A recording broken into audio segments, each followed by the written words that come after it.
Vous êtes ici sur l'accueil de votre dashboard éditorial. Je vais vous guider à travers la structure de ce dashboard, la manière dont je l'ai organisé, la manière dont vous allez pouvoir naviguer à l'intérieur du dashboard. Vous avez ici une section menu, une menu de navigation que vous allez retrouver sur les différentes pages de votre dashboard et qui vous permet d'accéder rapidement à la fois à l'accueil, au back-end et aux quatre étapes, aux quatre pages étapes qui correspondent aux étapes de création jusqu'à la phase de reporting d'un contenu. Comment je l'ai imaginé, c'est que selon moi, lorsqu'on travaille sur une stratégie de contenu, on part d'une phase d'idées ou de génération d'idées qui vont devoir être à un moment donné validées par la personne qui est en charge, qui est responsable des contenus dans votre entreprise, dans votre structure. On rentre ensuite dans une phase 2. Une fois que ces idées sont validées, on va pouvoir commencer à les préparer. Donc la personne ou les personnes qui sont en charge du contenu, elles ont reçu la validation, elles peuvent commencer à préparer un brouillon, collaborer, échanger, etc. Et jusqu'à la soumission d'une version finale, la fameuse VDEV, VDEV 2.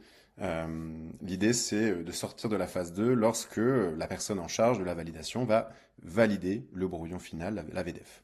On passe alors en phase 3, qui va être la programmation. Une fois que votre contenu a été validé, il est prêt pour être publié, vous allez rentrer dans une phase de programmation. Donc, soit c'est automatiquement fait depuis votre dashboard si vous ajoutez des connecteurs, make, N8N ou Zapier, c'est des choses qui sont possibles. Ou alors vous allez rentrer dans votre outil CRM, dans votre outil de publication de réseaux sociaux, et vous allez indiquer les différents éléments qui constituent votre publication. Et vous allez la publier. Une fois qu'elle est publiée, une fois que le contenu s'est terminé, entre guillemets, vous rentrez en phase 4 qui va être le reporting, qui est une phase essentielle, puisque c'est celle qui va vous permettre d'analyser la performance de votre contenu et de pouvoir le comparer, faire une analyse comparative avec les autres contenus et de pouvoir comprendre et apprendre, itérer pour améliorer les performances globales de votre stratégie d'édito. Donc dans la navigation, comme je le disais, ce menu-là se retrouve sur chacune des pages. Vous voyez ici, si je clique sur idéation, on retrouve le menu qui reste le même, quel que soit l'endroit.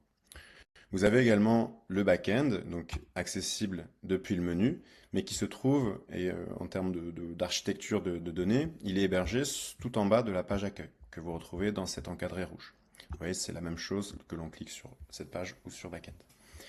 Dans le back-end, vous retrouvez toute la documentation écrite que je fournis avec ce template qui vous permet de comprendre comment fonctionne le dashboard, quelles sont les règles à utiliser, comment naviguer encore une fois de façon écrite, comprendre les propriétés de contenu, quels sont les boutons qui existent et qui vous permettent d'automatiser certaines actions, la gestion des statistiques, etc. Vous avez également, dans la section back-end, la page back-end, les quatre bases de données qui constituent votre dashboard. Vous avez également les pages étapes, les quatre pages dont je vous ai parlé tout à l'heure. Si je fais un petit focus rapide sur les bases de données, il y en a quatre. Donc, les contenus, qui va être celle avec laquelle vous allez le plus souvent travailler. Là, vous allez créer les pages pour chacun des contenus que vous préparez et que vous voulez publier ou préparer. Chacun de ces contenus va être associé à un canal, par exemple LinkedIn ou emailing. Voilà, il y en a toute une liste. Et si je clique par exemple sur la base de données canaux, vous voyez que vous retrouvez toute la liste des différents canaux disponibles. Et vous retrouvez également, alors pardon, je suis revenu, une base de données de catégories de canaux qui, en fait, ces catégories sont au nombre de 5 et qui vont regrouper un ou plusieurs canaux qui sont dans l'autre base de données. L'idée de ce regroupement, cette catégorisation, ça va être de permettre d'avoir des pages spécifiques pour chaque catégorie.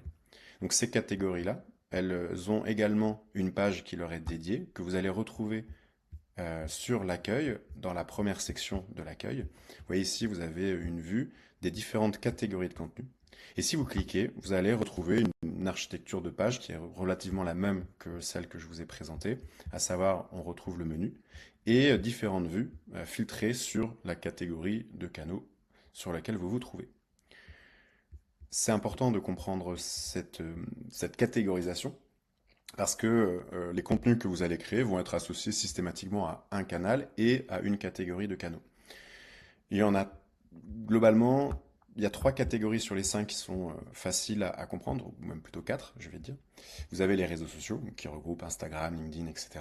C'est classique. Vous avez tout ce qui concerne les SMS et les emails. C'est communément les actions CRM que vous pouvez réaliser. L'envoi de newsletters rentre aussi dedans. Tout ce qui concerne le website, donc les pages de votre site web et les articles de blog, par exemple.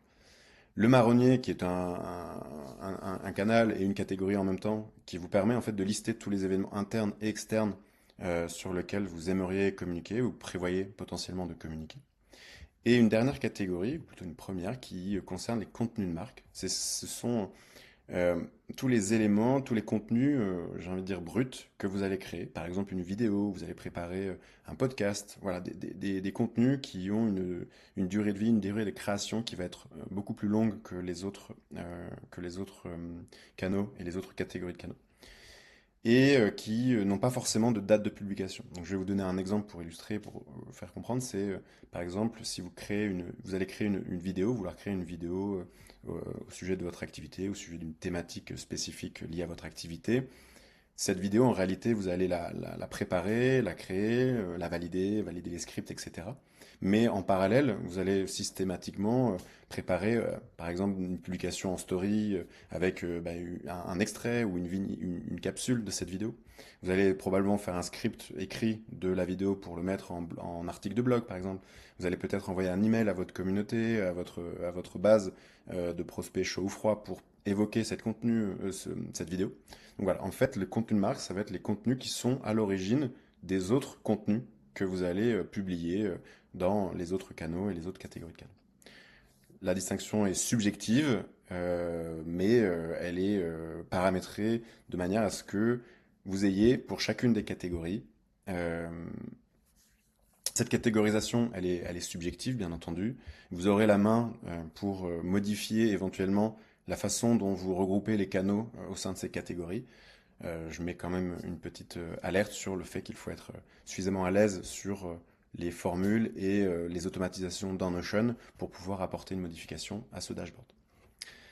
Voilà pour la partie navigation et structure. J'espère que c'était clair. N'hésitez pas à mettre un commentaire et je ne manquerai pas de vous répondre. Et regardez les 2 autres vidéos qui suivent, à savoir l'explication d'une page contenu que vous allez régulièrement utiliser, et puis une petite démo de comment utiliser ce dashboard dans votre quotidien. Merci beaucoup, à bientôt.